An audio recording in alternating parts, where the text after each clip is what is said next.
So it's already been a month since this whole beef happened between Drake, Kendrick, and J. Cole. Mostly Drake and Kendrick, but and you get the point. Anyway, it's been a month since it's already happened, and I kind of want to give a sort of different video regarding like the incomes and outcomes that came with it. It's basically kind of like a sort of a recap video, kind of like the two videos I made a couple of days ago, but it's just going to be talking about the incomes that came with it and the outcomes that came with it and sort of just the good and the bad that came out of it. So hopefully y'all enjoy this, and it's just something I want to make for a video. So yeah, without further ado, let's get started. All right, so when we talk about this beef, I feel like like this beef has basically gonna mark down as I feel like one of the craziest probably diss tracks we've probably had it in music for a while. And that's gonna bring up the incomes of it. First thing bringing up is regarding the amount of diss tracks that we've got in this music in this beef. Literally, I remember from a month ago when Metro and Future released the album. I remember being surprised. I remember my cousin hit me up say, "Yo, Kendrick's on this," and if y'all don't know, Kendrick is one of my favorite rappers of all time. I love Kendrick Lamar. And when I heard he was on feature, I couldn't believe it. And I was listening to the album while this was happening, and I wasn't on like that until he mentioned it. And once I heard him talk about the lines, I was kind of shocked. I was kind of shocked about it, and rightfully so, because this was like Kendrick Lamar. Everyone knows Kendrick Lamar. He barely like releases music nowadays, unless it's something like big or unless it's like for like an album or something like that. But when he released his feature and he kind of took shots at Cole and Drake, that was a huge thing that it came to. And then we got obviously a couple of these disses, 7 minute drill.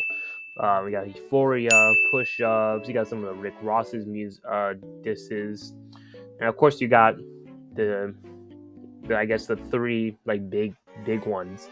You got the Family Matters one, you got Meet the Grams, and you got Not Like Us. And I think those three alone were probably the most craziest that came out of it, especially around the time that it came out. I remember exactly Drake when he released that, like before Kendrick released Meet the Grams. That was probably like a really crazy like thing, the unexpected from Drake. And then once Kendrick dropped, like literally 20 minutes after that, people freaked out, including myself. I vividly remember my sis- I vividly remember your rage. I saw on Instagram that he said Kendrick dropped, and I couldn't. I first I wasn't believing it, but when I looked it up on YouTube, I couldn't believe it. And I told my sister immediately, "Yo, this man Kendrick just dropped," and I couldn't believe it. Hell, even my mom, when I tell you she's like an old hip hop fan, like she's into like the old school hip hop, and she's been getting her my cousins who've been hitting her up talking about it. She's like, "Let me hear Euphoria," and when she heard it, she couldn't believe it, and it goes to show how crazy this beef was. It just pushed people to like see people's reactions about it and like overall just see like what happened to this beef. So much so that Not Like Us is doing so well and it's playing at clubs. Damn. And it just goes to show the great music that it brought into this beef as well. And I feel like though we've gotten so much like good music out of this, I feel like now correct me if I'm wrong about this. I feel like no physical harm IRL has happened in this music. Yes, we got a lot of shots. Drake taking shots at Kendrick's family, and then Kendrick taking shots at Drake's family. And yes, that did happen, but I feel like no physical harm has literally done in this. But at the same time, you gotta understand Drake kind of took shots at Kendrick's family, and Kendrick had to fire back with it, and it was basically turned into story of the Pusha T story of a Dawn, part two, basically. But that being said, I still think the income of this was just really crazy at the time, and like I said, this really is gonna mark down as a crazy diss track that happened in music for a while. Now, as for the outcome of it, I already mentioned it how it's gonna mark a generation in rap beef, and I kind of already mentioned it as it's gonna be like a moment in history, but I kind of still want to go over it. I think it's just due to the fact that we this created such a spark in hip hop. It's gonna go down as one of the craziest rap beefs we've had in a while between two legends, to be honest. And it's just crazy to think about of how much impact this created in this beef.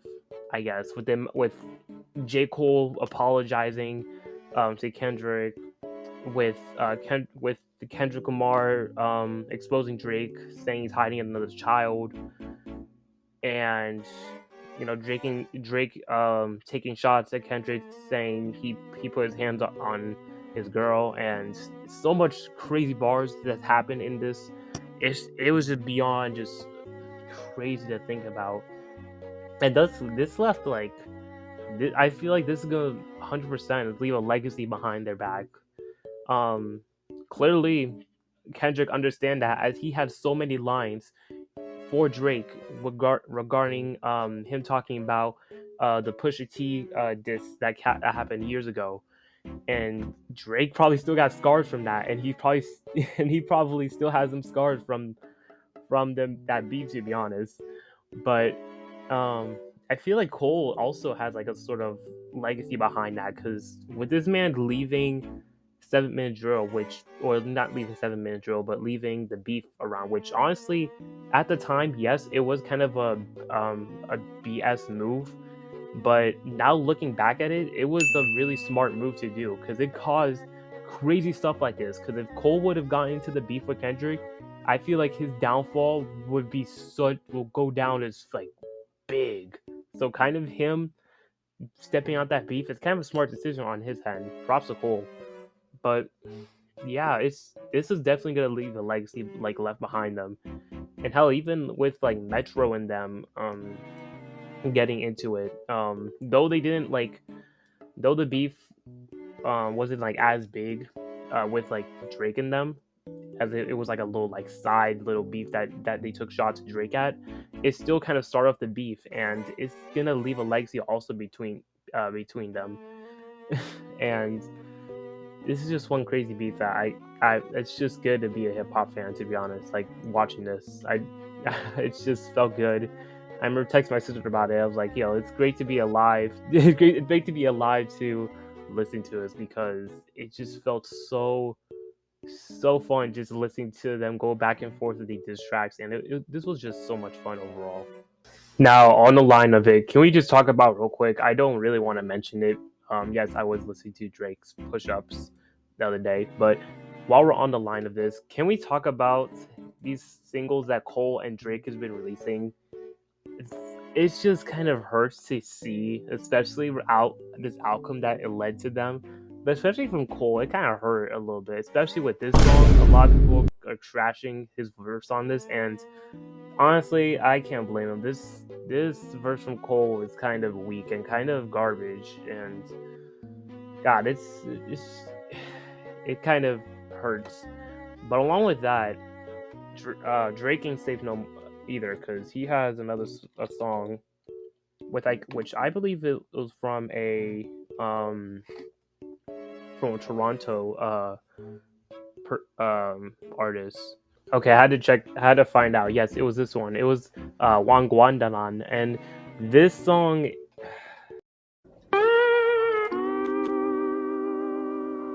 it's really bad. Even from Drake's, I feel like from even Drake's like levels, like how does his team not see this and think, yo, what the hell is this man on? This song is garbage.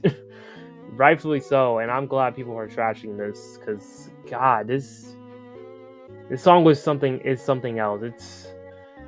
It's godfully, it's really bad, to say the least. But anyway, that being said, with all that aside, I still think that this rap beef is still one of the most crazy things that happened in 2024, and along with like these mini rap beefs that happen between like Chris Brown and Quavo and them, and there's a lot of beefs that are happening this year, and this year 2024 is looking good, really good in music right now. Just from the beef alone, even from that side, there's so much stuff that happened in 2024 with people dropping music and albums. 2024 is definitely gonna leave like a year like not forgotten, because this year we're going music has been really awesome, and it feels so good to just listen to hear these albums and music come out and these disses. And yeah, overall, that's the end of the video. Let me know your thoughts on this, and if y'all like this, feel me a like, subscribe, and I will see y'all next time. Have a good rest of your day. Peace.